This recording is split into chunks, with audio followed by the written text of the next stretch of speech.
오늘 잠언 19번째 시간 하도록 하겠습니다. 오늘 제목은 원래는 그냥 웅변은 은이고 침묵은 금이다 이렇게 잡았는데 또 잘못 생각하면 항상 침묵해야만 되는가 보다 이렇게 생각하는 그런 분들이 있기 때문에 맨 앞에 때때로를 붙였습니다. 때때로 웅변은 은이고 침묵은 금이다 이렇게 해야 그게 맞는 진실인 것 같아서 여러 차례 말씀드린 대로 잠언은 우리에게 인생을 살아가는 데 필요한 그런 지혜를 주는 책이에요. 이 안에 다양한 주제들이 나와 있습니다. 솔로몬이라고 한 사람이 한 70년을 이 땅에서 살면서 하나님이 주신 그 지혜를 가지고 왕국을 다스리고 또 지혜를 어떨 땐 남용을 해서 부인을 1000명이나 두고 하는 그런 그 악한 일도 하고 하나님의 은혜로 다시 돌이키고 이런 가운데 이 잠언을 하나님의 감동을 통해서 기록했습니다. 그 다양한 주제들 가운데 특히 우리 인간들이 범하기 쉬운 말에 대한 그런 문제, 분노를 다스리는 거, 또 어떨 땐 절제하는 거, 남하고 화해하는 거, 이거 같이 인격과 성품에 관련된 그런 주제들이 많이 나와 있습니다. 지난 2주 동안은 좋은 말과 나쁜 말에 대해서 이야기를 했습니다. 지난주에 말씀드린 대로 우리가 하는 말, 이건 태어나면서부터 죽을 때까지 기력이 있으면 매일 매시간 매초 말을 해야 되잖아요. 이 말이 지속적으로 우리의 삶에 영향을 미친다. 좋은 말은 유익을 끼치고 나쁜 말, 좋지 않은 말은 심각한 그 상처를 주기도 하고 삶을 피폐하게도 한다. 이런 말씀을 드렸어요. 그래서 지난주에는 나쁜 말이 주는 무익함과 피해 아니면 폐해에 대해서 말씀을 드렸고, 오늘은 말씀드린 대로 때로는 웅변은 은이고 침묵은 금이다 이런 그 제목을 가지고 솔로몬이 전도서 3장 1절에 가서 보면 하늘 아래 모든 일에는 시기가 있고 모든 목적한 것은 때가 있다 이렇게 쭉 이야기하는 가운데 7절 가서 보면 침묵할 때가 있고 말할 때가 있다 이런 말씀이 그 안에 기록이 되어 있습니다.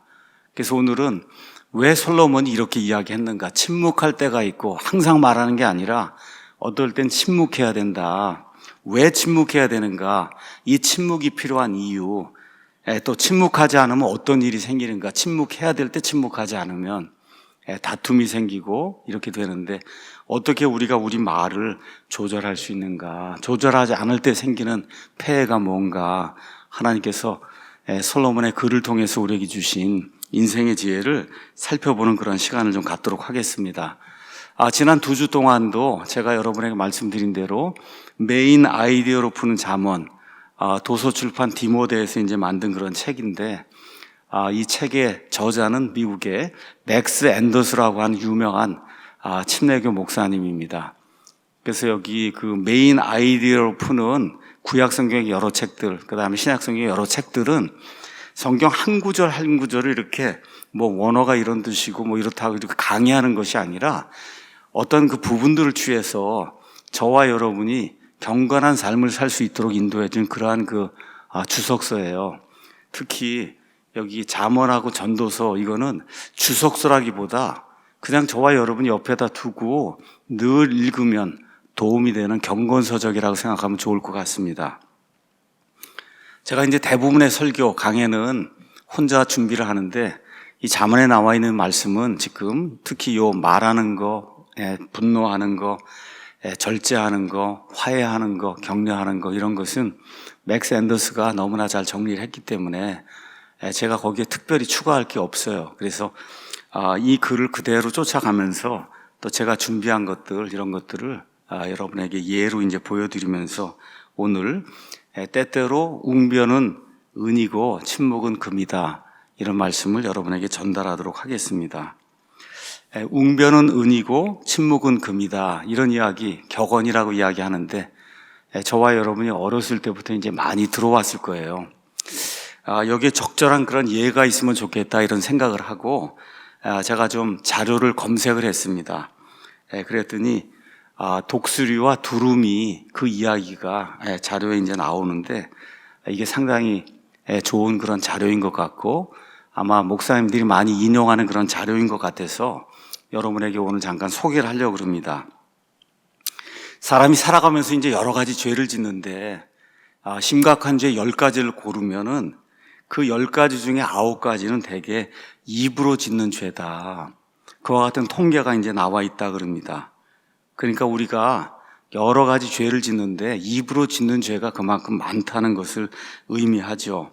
그래서 웅변은 은이고 침묵은 금이다. 이런 그 격언은 어떤 때는 침묵을 해야 되는데 침묵하지 않으면 그것이 독이 될 수 있고 오히려 해악이 되고 침묵하는 게 더 좋은 일이 된다. 이런 걸 강조할 때 이제 쓰이는 그와 같은 격언입니다. 이 격언을 여러분에게 조금 생생하게 이제 보여주기 위해서 타우루스 산에 있는 독수리하고 그 다음에 두루미 이야기를 하도록 하겠습니다. 제가 이 그림을 위키백과에서 영어로 가서 마운트 타우루스라고 이제 치니까 저 지도가 이제 떴습니다. 여러분 가만 보니까 어딘 것 같아요? 이렇게 저게 파랗게 되어 있는 데가 지중해고 이 오른쪽이 시리아, 저 밑에가 이제 예루살렘 팔레스타인이고 그래서 저기 가서 보면 이제 하얗게 이렇게 되어 있는 이 부분이 지금의 터키입니다. 터키. 그래서 타우루스는 산이라고 보통 사람들이 얘기하는데 사실은 산이 아니고 타우루스 산맥이에요. 그래서 저 타우루스 산맥, 이 산맥을 통해서 사도 바울이 여러 지방을 이제 돌아다니면서 말씀을 선포한 그와 같은 그 지역이다. 이렇게 보시면 됩니다. 한번 그 다음 그림 한번 보도록 하죠. 상당히 이제 산이 높고 굉장히 이제 척박한 이와 같은 그 지역입니다. 날씨가 이제 덥기 때문에 제가 좀 여러분 시원하게 좀 느끼시라고 어쨌든 저게 진짜 타우루스 산이에요. 그 산맥에 있는 그런 그림을 여러분에게 이제 보여드렸습니다. 이렇게 이제 그 타우루스 산맥이 있고 그 산맥에 가서 보면 여러 봉우리들이 있는데 이런 커다란 그 봉우리들에는 독수리들이 떼를 지어서 털을 잡고 이제 산다 그래요. 말씀드린 대로 산이 척박해서 독수리가 이제 먹이를 찾기가 이제 굉장히 어려운데 1년에 2차례 이렇게 두루미들이 떼를 지어갖고 이 타우루스 산맥을 이렇게 오가는 것 같아요. 이렇게 오갈 때 이 독수리들이 이 두루미를 이제 공격을 해갖고 그래서 이제 먹이로 삼아서 그래서 이제 그 지역에서 살아가고 있다. 그런 그 이야기가 이제 전해 내려옵니다. 근데 이렇게 두루미들이 이제 날아가잖아요. 근데 독수리가 잡아먹는 두루미가 있고 잡아먹지 않는 두루미가 있다는 거예요. 독수리가 다시 그림을 보여주시죠. 그래서 어떤 두루미를 잡아먹냐 하면 큰 소리로 소리를 내면서 저 앞에 영종도원이 이렇게 바다에 가면은 카나디안 구스 이제 보통 그렇게 이야기하는데 커다란 거위들이 있고 그러면 막 소리를 지르면서 날아가고 엄청 소리가 큽니다. 이게 두루미도 마찬가지로 이렇게 이제 소리가 큰 것 같은데 독수리들이 꼭 어떤 두루미만 잡아먹냐 끽끽대고서 소리를 크게 지르는 그러한 그 두루미만 이제 잡아먹는다는 거예요. 자, 그런데 그런 두루미들은 어떤 두루미냐? 젊고 이게 왕성하게 날아다닐 수 있어서 주의력이 부족한 그런 두루미들이 먹이가 이제 된다는 거예요. 자, 그러면 어떤 두루미가 독수리에게 잡아먹히지 않느냐? 말을 하지 않는 두루미가 잡아먹히지 않는 거예요. 소리를 내지 않는 그 두루미가. 근데 그 두루미는 대개 이렇게 나이가 들어서 경륜이 있어서 저 산맥을 여러 차례 왔다 갔다 한 그 두루미는 독수리가 공격한다는 걸 알고 누구만 공격하냐? 끼륵끼륵하고 소리를 크게 지르는 두루미들만 공격하는 걸 직접 경험을 했기 때문에 그래서 이 두루미들이 날아가기 전에 커다란 돌멩이를 입에 물고 그리고 절대 소리를 내지 않고 그러고 이제 날아간다는 거예요. 그러니까 이런 두루미는 희생물이 되지 않고 그냥 아무것도 모르고 좋다고 그러고 이제 크게 소리를 지르고 이렇게 날아가는 두루미는 독수리의 이제 희생물이 된다. 그래서 이런 것들을 가지고 어떤 때는 침묵하는 것이 훨씬 더 중요하다는 그런 예를 보여주기 위해서 사람들이 이와 같은 그 실례를 이제 사용을 한다 그래요. 이왕 저 두루미 아니면 캐나디안 구스 이런 그 거위 이런 것들이 이제 날아다니면 여러분 보신 것처럼 V자로 날잖아요. V자로. 저기 한 마리씩 날질 않고 꼭 저렇게 V자로 날아요. 아시죠, 여러분? 공기역학 측면에서 저렇게 V자로 맨 앞에 가는 거, 그게 가장 힘이 세고 용기가 있고 경륜이 있는 이와 같은 그 우두머리인데, 그 뒤로 날아가는 것들은 공기역학상 저항을 덜 받게 됩니다. 이렇게 V자로 날게 될 때. 이렇게 돼서 이제 새들이 V자로 이제 날아가는 거예요. 뭐 누가 가르쳐 준 것도 아니고 자연이 하나님의 섭리에 의해서 짐승들이 알고 있는 이와 같은 본능적인 그런 그 속성입니다. 자, 그래서 이 예가 우리에게 보여주는 것은 때로는 침묵하는 것이 말을 하는 것보다 훨씬 더 중요하고 훨씬 더 많은 의미를 갖는다. 이런 사실을 특별히 젊은 시절에는 쉽게 잊어버리지만 오랜 세월 동안 이런 것들을 터득한 사람에게는 이것이 침묵의 연륜이다, 이렇게 이제 이야기할 수 있는 건데, 이것이 이제 머리에 각인이 되고 가슴에 이제 각인이 되고 하면 실수를 많이 하지 않는다는 거예요. 그래서 여기 가서 보니까 끝에 이러한 결론이 나와 있어요. 침묵의 연륜이 쌓여갈 때 비로소 그 사람의 진정한 아름다움을 말할 수 있다, 이렇게 이제 하면서 그 예가 이제 끝나게 됩니다. 그래서 오늘 이 타우루스 산맥의 두루미, 거기에 이제 독수리, 이런 것들을 기억하시면서 솔로몬이 왜 어떤 때는 침묵하는 것이 좋다, 그렇게 이야기하는가. 이거 솔로몬의 이야기가 아니라 솔로몬을 통해서 하나님께서 저와 여러분의 인생을 풍성하게 하기 위해 그렇게 주신 그런 말씀으로 이제 생각을 해보면 좋을 것 같습니다. 자, 침묵해야 될 때가 어떤 것인가, 솔로몬이 우리에게 몇 구절을 알려주고 있어요. 먼저 잠언 10장 19절을 보도록 하겠습니다. 잠언 10장 19절. 특히 이제 저처럼 설교하는 사람은 늘 말하는 게 이제 붙어 있으니까 말하는 것이 훨씬 더 중요하고 매 순간에 말을 해야 된다, 이렇게 생각하기가 쉽습니다. 특별히 말을 잘하거나 남의 주의를 끌기 원하는 그런 사람은 늘 이야기를 이제 하려고 그래요. 말씀드린 대로 어떨 때는 말을 하지 않고 조용히 있는 것이, 그것이 훨씬 더 우리에게 유익하다. 10장 19절 가서 보니까 말이 많은 곳에는 죄가 부족하지 아니하나 자기 입술을 금하는 자는 지혜로우니라, 이렇게 기록이 되어 있어요. 말이 많은 곳에는 죄가 부족하지 아니하나, 그러니까 말을 많이 하면 말을 통해서 실수가 나와서 결국은 죄를 짓는 경우가 많다는 거죠. 근데 말을 하지 않으면 어떤 때는 그 사람이 지혜로운 그런 사람으로 여겨진다.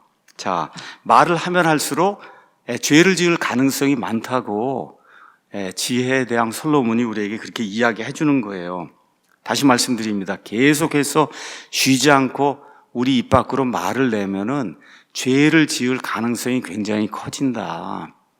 하나님이 우리에게 그렇게 말씀해 주는 거예요. 그래서 지혜로운 사람은 말을 해야 될 때, 말을 하면 안 될 때를 잘 분별을 해서 자기의 유익을 위해서 또 남의 유익을 위해서 이러한 그 일들을 한다고 성경이 우리에게 이제 이야기하고 있어요. 그래서 전도서에 솔로몬이 이야기한 것처럼 침묵해야 될 때가 있고 말을 해야 될 때가 있다.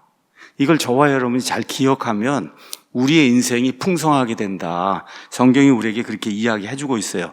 12장 23절 가서 보니까 분별 있는 자는 지식을 감추나 어리석은 자들의 마음은 어리석음을 공포하느니라.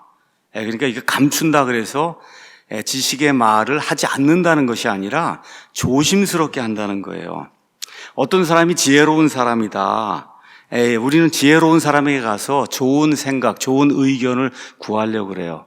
뭐 제가 어디로 가고 싶습니다, 누구와 결혼을 하고 싶습니다, 어디에 집을 정하고 싶습니다, 어떤 직장을 가지고 싶습니다, 어떤 거, 이 셋 중 안에 어떤 거를 제가 택해야 됩니까, 이런 거 하면은 좋은 생각, 좋은 의견을 줄 수 있는 그런 사람에게 우리가 이제 가기를 원하잖아요. 자, 그래서 이 지혜로운 사람이 가기를 원하는데, 이런 사람의 특징이 뭐냐, 듣고 금방 말을 하는 게 아니라 선한 말 아니면 선한 조언을 주기 위해서 깊이 생각을 하고 그가 말하는 그와 같은 그 질문에 주의를 기울인다는 거예요. 그러니까 말을 하기 전에 깊이 생각하는 그런 사람이 지혜로운 사람이다. 그러니까 깊이 생각하고 말을 이제 전달하니까 그 사람의 말은 일단 이해하기가 쉽고 혼란스럽지 않고 그래서 실질적으로 도움이 되고 헛된 말이 아니죠. 그런데 어리석은 자는 여기 가서 보니까 어리석음을 공포한다는 거예요. 그냥 온 세상 모든 사람에게 듣는 즉시 즉각적으로 반응해서 자기 말을 이제 쏟아낸다. 이게 어리석은 사람이다. 그래서 마음속의 어리석음까지 다 쏟아낸다는 거예요. 우리 예수님 표현에 따르면 선한 사람은 자기 마음에 선한 보고에 쌓여 있는 거, 그것들을 입 밖으로 내고, 악한 사람, 좋지 않은 그런 사람은 자기 마음에 악한 보고, 그 창고에 쌓여 있는 것들을 입을 통해서 밖으로 내보낸다. 그러니까 마음속에 있는 게 밖으로 나온다고 우리 예수님 이제 말씀해 주셨거든요. 그러니까 어리석음이 많이 쌓여 있으면 그 사람의 입에서는 어리석은 말이 나올 수밖에 없다고 성경이 이제 그렇게 이야기하고 있어요. 이렇게 하니까 13장 3절에 솔로몬이 뭐라고 이야기하냐? 자기 입을 지키는 자는 자기 생명을 보호하나 자기 입술을 넓게 벌리는 자에게는 멸망이 있다. 이렇게 이야기하는 겁니다. 지난 한 3주, 4주 동안에 제 처가 21장 23절을 저한테 많이 이야기를 해줬어요. 누구든지 자기 입과 혀를 지키는 자는 자기 혼을 지켜 고난들에서 벗어나게 하느니라. 이야기를 많이 했어요. 지난 한 5년 동안 뭐 애국 운동을 한다 그러고 하여튼 뭐 여러 가지 제가 뭐라 그럴까 이렇게 흥분해갖고 말을 이제 이렇게 막 하고 이러다가 여러 가지 이제 화를 자초하고 뭐 이런 면도 이제 있거든요. 그렇다 그래서 뭐 못할 말을 하거나 이제 그런 건 아니지만 조금 더 지혜롭게 이제 현명하게 했으면은 제가 당하는 그런 그 고난들이 좀 조금 줄어들었을 텐데 왜 아직 정신을 좀 못 차리는 것 같다. 그 문재인이 이런 이야기는 왜 자꾸 하느냐 이렇게 이야기를 이제 하는 거예요. 그래서 누구든지 자기 입과 혀를 지키는 자는 자기 혼을 지켜 고난들에서 이제 벗어난다고 하는 이 말을 자꾸 저한테 이야기를 하더라고요. 그래서 아니 지금 이게 이 문시 때문에 지난 5년 동안 얼마나 고생을 했는데 이거를 지금 어떻게 이야기를 안 할 수가 있어요. 여러분 지금 신문 보세요. 뭐 이북으로 간다 그래갖고 공무원을 다 그냥 죽이는 그런 일 그거 다 거짓말이라고. 이 세상이 지금 이렇게 해서 국민들의 이 눈과 입과 귀를 꽉꽉 막아놨잖아요. 이런 것들을 보면 울분이 이렇게 치솟아. 이게 도대체 사람인가? 이런 생각이 드는 거예요. 이게 사람인가? 어떻게 좋은 땅에서 태어나서 공산주의 이걸 찬양을 하고 좋아하고 하는 그런 자들이 이 땅에 이렇게 많이 있는가? 이렇게 이제 울분이 이렇게 치솟다 보면 제가 말을 이제 이름을 거명하거나 해서 이제 말을 하잖아요. 이게 화를 자초했어요. 사실이에요. 그래도 뭐 하나님께서 이제 지켜주시고 뭐 제가 못할 말을 한 건 아니니까 여태까지 다 무죄를 이제 받았지만 어찌됐든 여기 자기 입과 혀를 지키는 자는 자기 혼을 지켜. 제 아내는 옆에서 저를 보면서 굉장히 이제 안타깝게 이제 생각이 들고 또 저만 고난 당하는 게 아니라 같이 이제 있는 제 처도 이제 같이 고난을 당하니까 경찰서에서 오라 그러고 검찰에서 오라 그러고 이거 쪽지를 우체통에서 제 처가 갖고 오니까 심장이 뛰고 그러잖아요, 이게. 그래서 제가 요즘에는 제가 가서 어떻게 먼저 가서 가져오려고 피해를 주지 않으려고 아직도 한두 건이 있어갖고 지금 그러고 있거든요. 그러니까 이 얘기를 하는 거예요. 자기 입과 혀를 지키는 자는 자기 혼을 지켜 고난들에서 벗어나게 한다고 성경이 이야기하고 있는데 좀 당신이 좀 많이 지키면 좋겠다. 이제 그런 이야기를 이제 하고 있습니다. 어쨌든 성경은 조심스럽게 입술에 문지기를 두고 신중하게 말해야 된다. 이거를 누차 강조를 하고 있어요. 그렇게 하면은 여기 가서 보니까 혼을 지킬 수 있다 그랬거든요. 혼은 이거 히브리 말로 이제 네펫이 이렇게 이제 돼 있는데 이 말은 혼도 되고 생명도 되고 우리의 삶도 되고 여러 가지가 되는 거예요. 그러니까 우리의 삶을, 우리의 생명을 지켜서 보존해 준다는 거죠. 그러니까 저와 여러분이 말을 할 때 조금 신중하게 언어를 이제 선택을 하고 이렇게 이제 해서 심각한 재난이나 고난을 피하는 그런 지혜로운 사람이 이제 돼야 된다. 그 다음에 곧바로 자기 입술을 넓게 벌리는 자에게는 멸망이 있다. 성급하게 지킬 수도 없는 약속을 하거나 아무 생각 없이 개인적인 정보를 남발하거나 말을 해갖고 남을 화나게 만들거나 또 진실을 잘못 전달하고 이게 다 말의 피해잖아요. 그렇죠? 이런 말은 안 하는 게 좋다는 거죠. 안 하는 게 좋다. 이럴 때는 침묵하는 게 훨씬 더 좋다. 성경이 우리에게 그렇게 이야기하고 있는 거예요. 그래서 17장 28절 가서 보니까 어리석은 자, 그러니까 바보라고 이제 되어 있는 거. 어리석은 자라도 침묵하면 지혜로운 자로 여겨지고 자기 입술을 닫는 자는 명철한 자로 여겨지느니라. 근데 사실은 어리석은 자가 일을 못하기 때문에 어리석은 자이거든요. 이걸 알고 그대로 실천하면 지혜로운 사람이죠. 그런데 솔로몬이 잠언의 말씀을 자꾸 읽고, 그래서 좀 어리석은 마음이 있는 사람이라도 깨달음을 가지고, 그래서 침묵할 때 침묵하면은, 말을 안 하면은, 저 사람이 지혜로운 사람이라고 사람들이 판단을 해주는 이런 일이 이제 생긴다는 거예요. 그러니까 어리석은 자가 말을 자꾸 입 밖으로 내뱉으면 그 사람의 인격이 공허하다는 걸 자꾸 보여주는 거에 지나지 않는 자. 그런데 어리석은 사람도 가만히 있으면은 많은 사람들이 저 사람이 신중한 사람이고 지혜로운 사람인가 보다 이렇게 생각을 하는 경우가 많이 있다는 거죠. 그러니까 이미지 관리가 될 수 있다는 거예요. 그러니까 어떨 때는 조용히 있는 것이 말하는 것보다 훨씬 더 좋을 때가 있다. 이거를 기억을 하면 좋을 것 같습니다. 그래서 솔로몬이 또 뭐라고 이야기하느냐. 18장 13절에 문제를 듣기도 전에 대답하는 자에게는 그것 자체가 어리석으며 수치니라. 이렇게 이제 기록이 되어 있습니다. 그러니까 문제를 듣기도 전에 답을 한다. 말씀드린 대로 저처럼 이제 말을 많이 하고 또 제가 이제 목사하다 보니까 사람들이 그래도 뭐 목사가 성경을 좀 더 읽고 했으니 조금 더 성경적인 조언을 줄 수 있지 않겠느냐 하고 목사에게 와서 이제 묻거든요. 이렇게 물으면은 이게 천직이 뭐 어느 면에서 뭐 직업은 아니지만 어쨌든 뭐 그 일을 하는 게 책무고 의무다 보니까 듣기도 전에 말을 이제 할 때가 많이 있어요. 그런데 지금 여기 가서 보니까 듣기도 전에 대답하는 자에게는 그것 자체가 어리석음이고 수치다.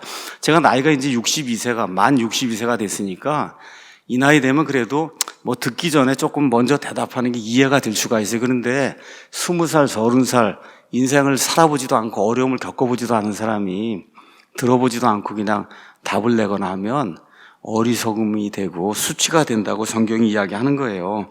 그래서 성급하게 결론을 내린 그런 사람들의 특징, 이것도 저를 두고 하는 겁니다. 자기중심적인 사람들이다. 많은 경우가. 왜냐하면 내가 가지고 있는 게 진짜 답이라고 생각이 드니까 말을 듣기도 전에 이제 대답을 하게 되는 거죠. 이것은 거만하고 말을 들으려 하지 않으며 선입관이 있는 사람들의 공통점이기도 하다. 맥 샌더스가 이제 그렇게 이야기를 하고 있어요. 그래서 자기 의견과 충돌을 일으킬 수 있는 그런 말, 이런 말을 절대 들으려 하지 않고, 그렇죠? 자기가 듣고 싶어 하는 그런 말만 취사 선택해서 듣고, 그리고 곧바로 대답하는 이런 일이 많은 경우에 그 사람의 어리석음을 드러내고, 많은 경우에 그 사람을 파멸과 수치로 이끈다고 솔로몬이 이제 우리에게 이야기해 주고 있어요. 그래서 어떤 때는 침묵하는 것이 말하는 것보다 훨씬 더 낫다. 자, 이 문제와 관련해서 우리의 말을 다스려야 하는 그런 그 주제를 여러분에게 말씀을 드리겠습니다. 저와 여러분이 화가 나면은 곧바로 후회하게 될 그런 말을 할 때가 많이 있습니다.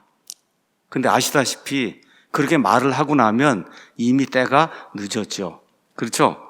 그러한 그 말의 큰 실수를 피할 수 있는 유일한 방법은 말이 우리의 입술을 떠나기 전에 우리 자신을 잘 다스리고 통제해서 후회할 그런 말을 하지 않는 거, 이게 가장 좋은 거잖아요.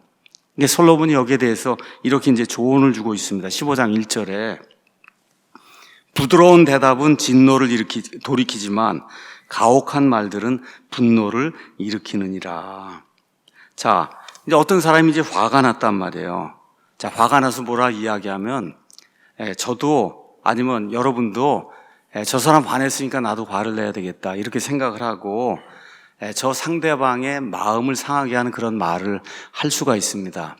제가 어저께 무슨 일이 있어서 어디 이제 공무원들이 있는 그런 그 사무실에 이제 갔어요. 저도 문제가 있어서 가서 그 문제를 이제 이렇게 들어달라고 이제 갔고, 저쪽에 어떤 한 분도 어떤 무슨 문제가 있어갖고 뭐 검찰 경찰 그런 얘기가 아니고 이거는 딴 얘기입니다. 거기 이제 가서 문제가 있으니 이걸 좀 해결해 달라 그러는데 저는 그래도 이것대로 실천을 좀 많이 했습니다. 조용히 문제를 이야기하고 이걸 어떻게 해결할 수 있는 방법이 없느냐 뭐 이렇게 이야기하는데 그냥 그 옆에서 그냥 사무실이 한 30평 40평 되는데 그냥 어찌나 그게 소리를 지르고 그 옆에서 막 그렇게 하는지 그 공무원이 당황하고 막 이래갖고 특히 그 여자 공무원인데 엄청나게 그 모든 사람에게 피해를 주는 걸 제가 눈으로 이제 보고 왔거든요.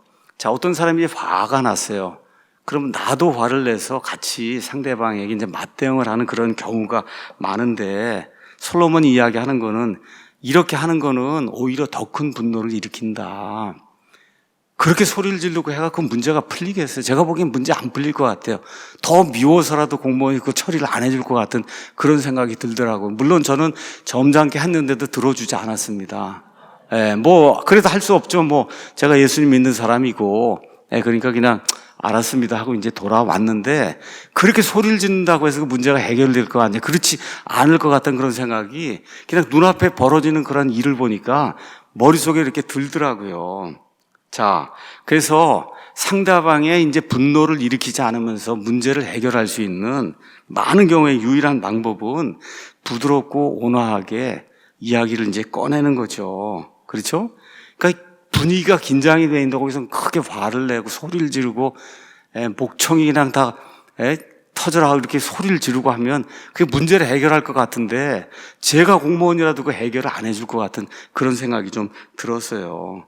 그래서 이런 것들이 이제 보면서 자기 말을 통제하는 그런 능력을 좀 가져야 되지 않겠는가 이런 생각을 좀 하게 됐습니다. 부드러운 대답은 진노를 돌이키지만 가혹한 말들은 분노를 일으키니라. 특히 부부간에 골로새서에 가서 보니까 자기 아내에게 모질게 대하지 말라 그런 이야기가 이제 있잖아요. 우리 남자 형제님들이 특히 잘 기억을 하라고 제가 그거를 모질게 대하지 말라, 모질게 말하지 말라 이렇게 번역을 했는데 이게 지금 똑같은 거거든요. 부드럽게 대답을 해야 되는데 모질게 대하고 특히 아내에게 이렇게 하면 평생토록 그 기억이 이제 사라지지 않을 수가 있어요. 이런 것들 좀 기억하면 좋을 것 같아요. 17장 27절에 솔로몬이 또 이렇게 이야기합니다. 지식이 있는 자는 자기 말들을 아끼며 명철한 자는 뛰어난 영을 지니고 있느니라. 이렇게 이제 돼 있어요. 지식과 명철, 아니면 지혜와 명철이 있는 그런 사람은 말을 아낀다는 거예요. 무슨 얘기예요? 침묵할 때 침묵할 줄 안다는 거죠. 또 말을 할 때도 주의 깊게 말을 하고 여기 뛰어난 영을 지니고 있다. 이 말은 히브리 말로 원래 뜻이 어떤 뜻이냐? 성품이 평화로운 사람이다. 화평한 그런 사람이다. 예수님께서 우리 보고 피스메이커가 되라고 그렇게 말씀해 주시잖아요. 산상수훈에 가서 보면 그렇죠? 화평하게 하는 그런 사람이 돼야 된다 그렇게 이야기하지 않습니까? 25장 15절 가서 보니까 오래 참음을 통해 통치자도 설득되나니 부드러운 혀는 뼈를 꺾느니라 이렇게 돼 있어요. 여러분 여기 뒤에 이제 뼈를 꺾느니까 이 혀가 뼈를 꺾는다 이게 이해가 안 되잖아요. 이 뼈는 원래 딱딱한 거를 뜻하는 거예요. 그러니까 히브리 말에 우리가 이제 영어로 이디엄, 격언이나 이런 어떤 경구적인 그런 표현이에요.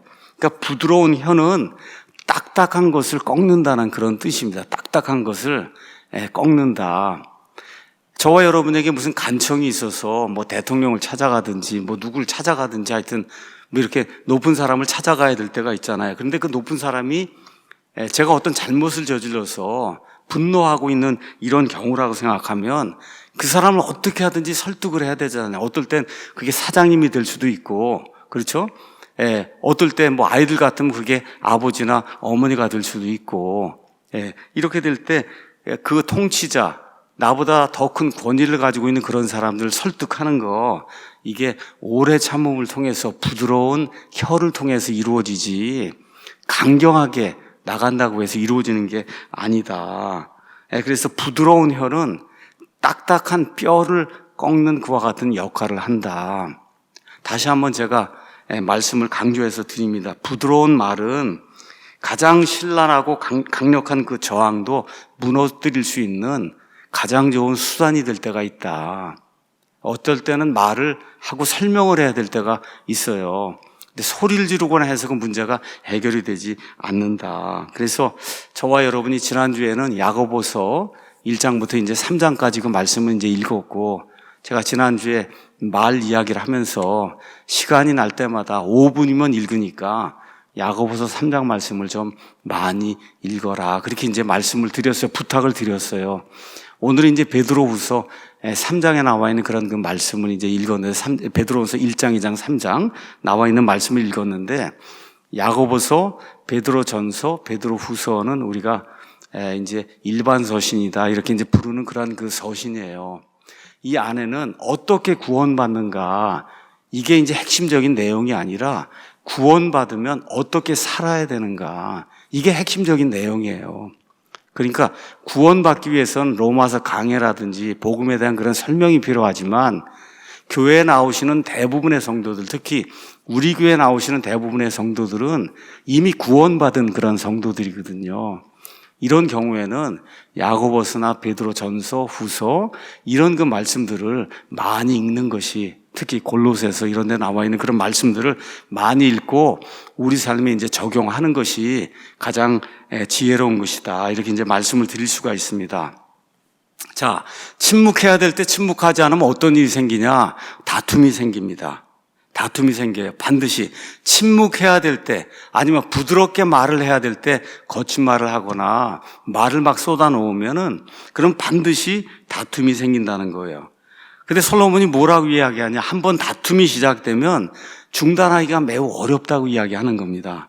17장 14절 가서 보니까 다툼의 시작은 사람이 물을 엎지르는 것과 같으니 그러므로 싸움에 말려들기 전에 그것을 그치라. 이렇게 이제 설명을 해주고 있어요.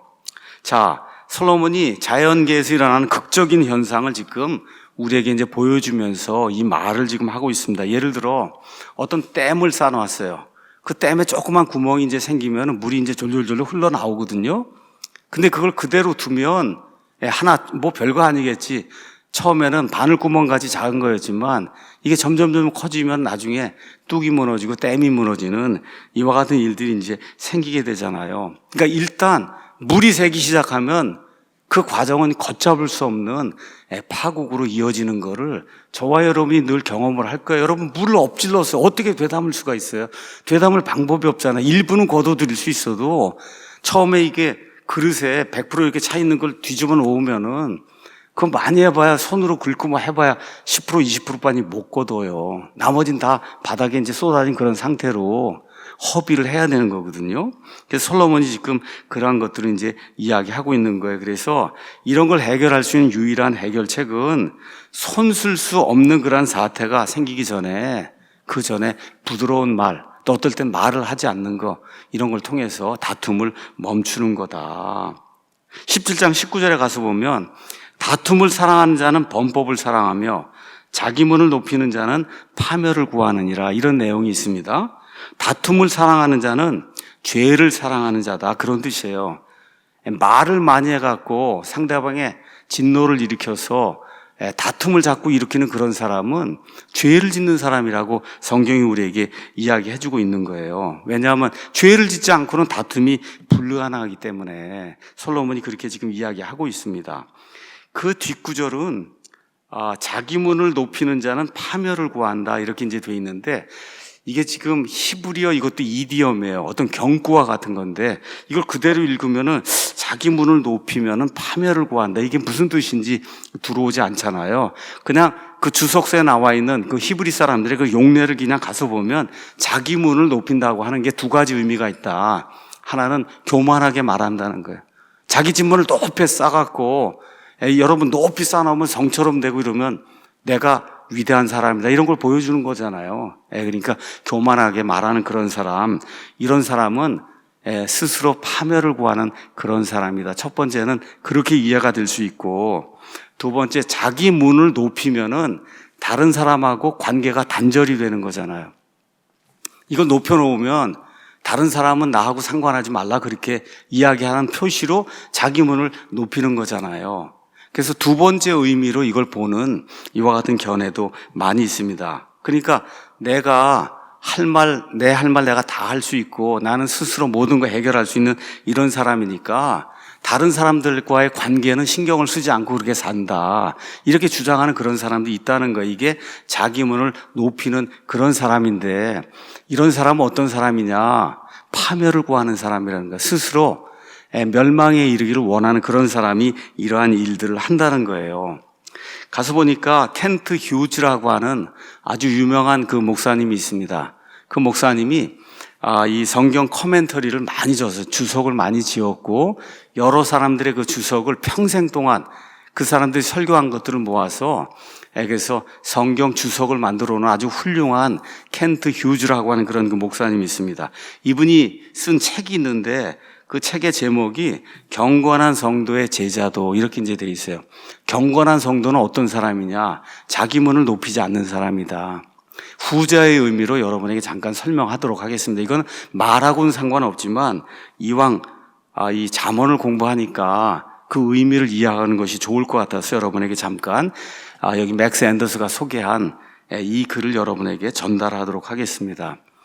옛날에 이제 미국 사람들이 평화롭게 이렇게 살고 그럴 때 미국 사람들이 이제 넓은데 이렇게 정원도 가지고 여러분 요새 전원주택이다 뭐다 하면 다 사람들 우리말로 로망이 잔디 좀 가지고 이렇게 갖고 좀 살아봐야 돼. 이게 다 미국 사람들에게서 나온 거잖아요. 그렇잖아요. 한국 사람들이 한 게 아니고. 그러니까 옛날에 미국 사람들이 이제 집을 지을 때 이럴 때는 뜰을 이제 넓게 만들고 또 사람들이 접근하기 쉽도록 미국 사람들은 거의 담이 없는 거 아시죠? 집을 지어놔도 담이 없어요. 누구나 쉽게 이제 와서 집에 들어올 수 있도록. 또 사람들하고 옆에 있는 사람들하고 금세 친해질 수 있도록 그런 스타일의 이제 집을 짓는다는 거예요. 근데 1990년대 이후부터는 집을 짓는 방식이 미국 내에서도 굉장히 많이 바뀌기 시작을 했다는 거예요. 가장 특이한 거는 차고를 많이 짓는다는 거예요. 내가 가지고 있는 걸 과시하기 위해서 차고. 그럼 어떤 차를 집어넣겠어요, 여러분? 한 대에 2억, 3억씩 하는 그런 차를 집어넣지 않겠어요? 제가 며칠 전에 이렇게 조선일보 이렇게 뒤져다 보니까 어떤 방송 무슨 아나운서가 여자분이 2억 5천만 원짜리 차를 샀다고 그래갖고 나왔다고 그래서 그 이유가 뭐냐 그러니까 이거 고생도 하고 그랬는데 나도 이런 차 한번 타봐야 되지 않겠냐 이렇게 생각하고 글쎄 아나운서가 얼마나 받겠어요. 그런 차를 사갖고 다닌다 이런 기사가 이제 떴더라고요. 근데 여러분 이제 주위에 가서 보시면 그런 분들이 굉장히 많잖아요. 우리 주위에도. 그런 분들이. 그러니까 미국도 그런 방식으로 자기를 과시하기 위해서 차고가 많은 그런 집을 이제 짓고 옛날보다 거실을 욕실을 굉장히 크게 만들고 거실은 줄이고 부엌은 더 많이 줄이고 그러니까 쉽게 얘기해서 가족들과 같이 이야기하고 무언가 정을 나눌 수 있는 공간은 점점 줄이고 자기의 것을 과시하기 위한 그런 부분들만 늘려놓는다는 거죠. 그러니까 그냥 좋은 차, 재력이 있어서 이제 구하면 좋지만 그렇지 않은데도 불구하고 어쨌든 커다란 차, 좋은 차, 비싼 차 한 대, 두 대, 세 대 이렇게 이제 집어넣고 그리고 남하고는 사귀지 않으려니까 어떻게 담을 이제 크게 쌓는 거죠. 원래 담을 쌓지 않는 게 이제 미국 집의 특징인데 커다랗게 담 쌓고 차고 두세 개 해놓고 부엌은 조그맣게 만들고 거실은 더 조그맣게 만들고 이런 방식으로 남들하고 이제 단절하는 그런 삶을 사는 그런 사람들이 좋아하는 그런 주택들이 1990년대 이후로 미국에 이제 등장하기 시작했다는 거예요. 그러니까 이 내용은 뭐냐 하면 사람들이 자만심을 가지고 자기의 것을 이제 뽐내는 이러한 그 사람들이 이제 많이 늘어났다는 거죠.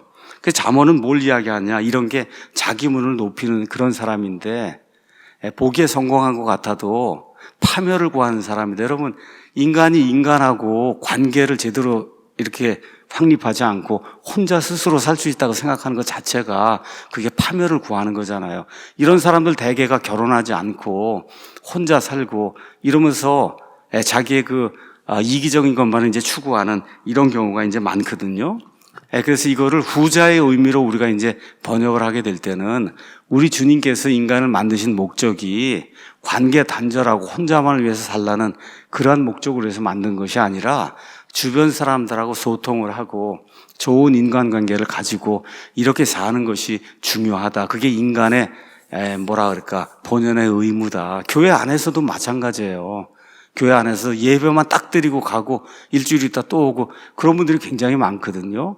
근데 사실은 교회 생활이라고 하는 건 핵심이 뭐 설교 듣는 것이 그것도 중요하죠. 근데 사람들하고 교제를 나누고 나의 부족한 부분을 보고 또 내가 나눠줄 수 있는 건 나눠주고 이걸 실천하는 게 그게 사실은 교회 생활이거든요. 그래서 이런 부분이 현대인들에게 굉장히 부족하다. 그래서 자기문을 높이는 거를 관계 단절로 생각할 때는 이러한 의미가 있다. 이걸 여러분에게 좀 말씀을 드리려고 했습니다. 20장 3절 가서 보니까 사람이 다툼을 그치는 것이 존귀가 되지만 모든 어리석은 자는 참견하려 하느니라. 저와 여러분 한번 누가 무슨 이야기 할 때 우리가 어떻게 반응하는가 한번 생각을 해보면 이 말이 무슨 말인지 이해를 할 수 있을 거예요. 여러분 서부 영화 이런 데 가서 보면 미국 사람들 옛날에 지금보다 100년 전, 150년 전에는 싸우다가 그냥 권총을 들고 서로 그렇죠. 결투 신청하고 이런 거 여러분 영화에 나오잖아요. 서부 영화에 보면. 그렇죠. 자신의 명예를 지키기 위해서 그냥 목숨도 마다하고 그냥 총을 쏘고 하는 그런 결투 신청하고 하는 그런 것들. 그래서 왜 이런 일들이 생기냐, 왜 나를 소홀히 대우하느냐 이런 생각이 들면 막 그냥 분노가 치밀어서 그래서 총을 쏘기도 하고 하는 그런 일들이 이제 생기게 된다. 그래서 잠언은 하나님의 말씀이죠. 어리석은 자가 쉽게 다툼을 일으키고 그렇죠. 커다란 그 영예를 얻는 그런 사람은 그런 다툼에 말려들지 않는다. 그래서 어떤 상황이든지 로마서에서도 이야기하는 것처럼 가능한 한 모든 사람하고 화평하게 지내라. 이게 이제 성경이 우리에게 이야기해 주는 거예요. 22장 10절 가서 보시면 어떠한 경우가 있냐 하면 비웃는 자를 쫓아내면 다툼도 나가리니 참으로 싸움과 모욕이 그치리라. 막 다툼이 격화가 되고 막 싸움이 크게 벌어진 그런 상황에서 자, 이런 이 상황을 우리가 좀 변화시켜서 이 문제를 해결해야 되겠다. 이렇게 생각할 때가 있다는 거예요. 그런데 솔로몬이 어떤 경우도 있냐. 상황이 변화가 된다고 해서 이 문제가 해결이 안 되는 그런 경우도 있다는 거예요. 이럴 때는 어떻게 해야 되냐. 다툼을 일으키는 자를 내쫓아야 된다는 거예요.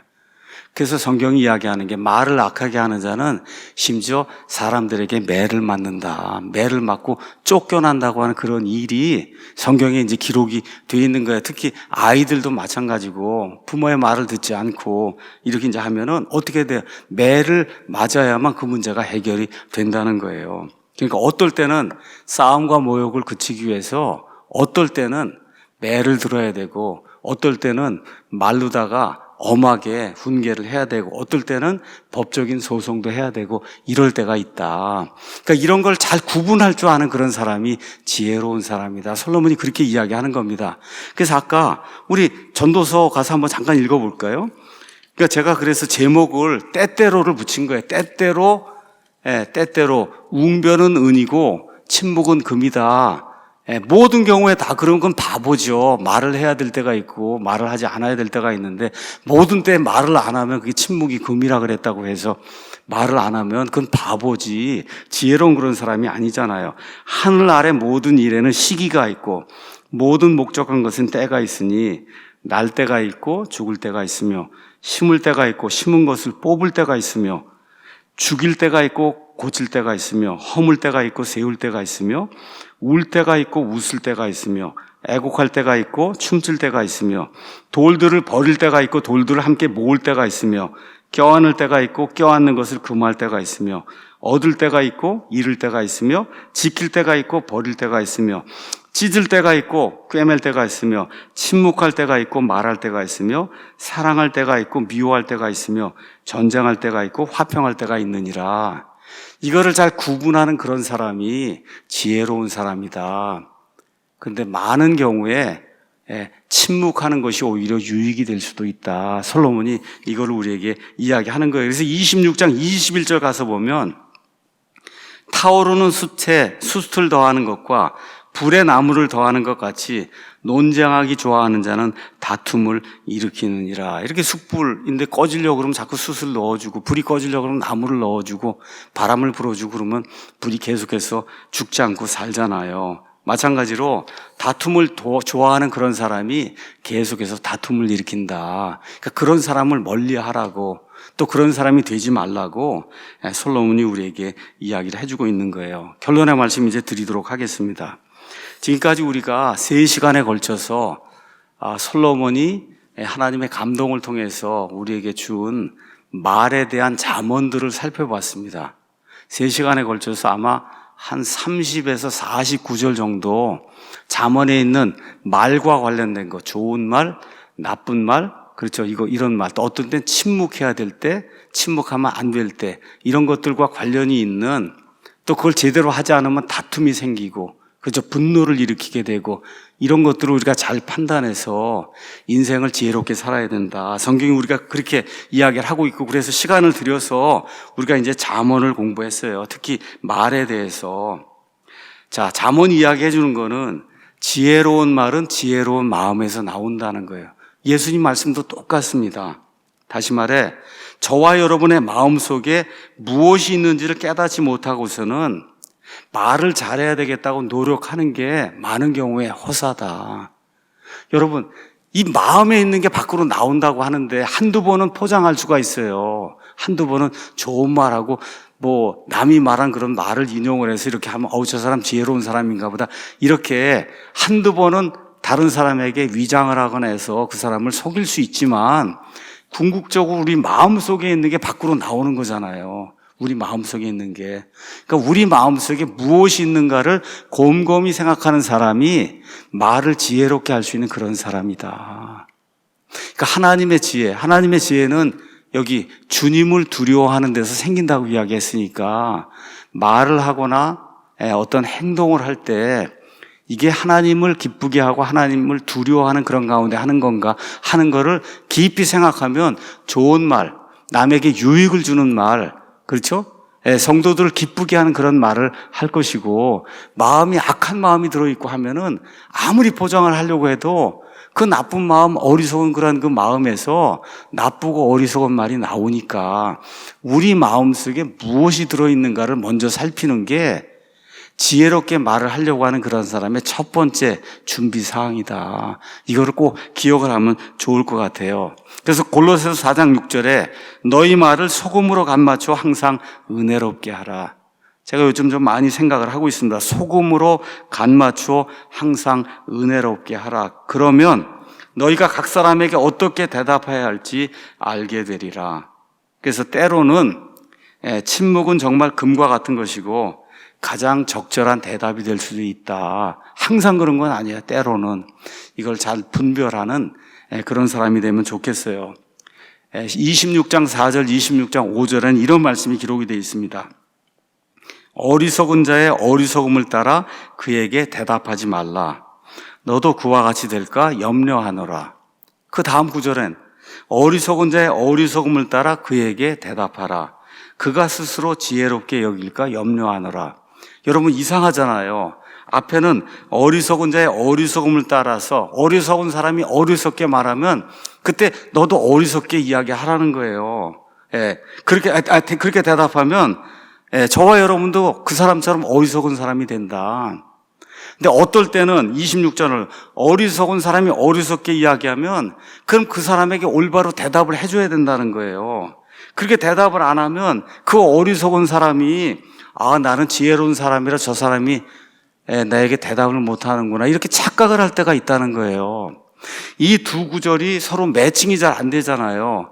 이것 때문에 이 솔로몬의 잠언이 하나님의 영감을 받지 않은 그런 책이라고 주장한 그런 사람들이 과거에 오래전부터 있어요. 이 두 구절 때문에 잠언이 하나님의 말씀이 아니다. 왜 서로 배치가 되는 듯한, 왜 한 번은 대답하라 그러고 바로 그 다음 절에서는 대답하지 말라 그러고, 그렇죠? 앞절엔 대답하지 말라 그러고 뒷절엔 대답하라 그러고 이렇게 나오니까 이건 하나님의 말씀이 아니다. 이렇게 주장한 사람들이 있었단 말이에요. 근데 오늘 제가 여러분에게 말씀드린 걸 잘 기억을 하면 이 말이 맞죠? 무슨 얘기야? 어떨 땐 침묵을 해야 되고 어떨 땐 말을 해야 된다는 거예요. 어떨 땐 말을 해야 된다. 이거를 잘 구분하는 사람이 그게 지혜로운 사람이고 그러한 지혜를 하나님이 주신다고 성경이 이야기하는 거예요. 그러니까 어리석은 사람이 어리석게 이렇게 무언가를 이야기할 때 대답을 해야 되는가 하지 말아야 되는가를 잘 분별할 줄 아는 그런 사람, 이런 사람이 되기를 예수님의 이름으로 축원합니다.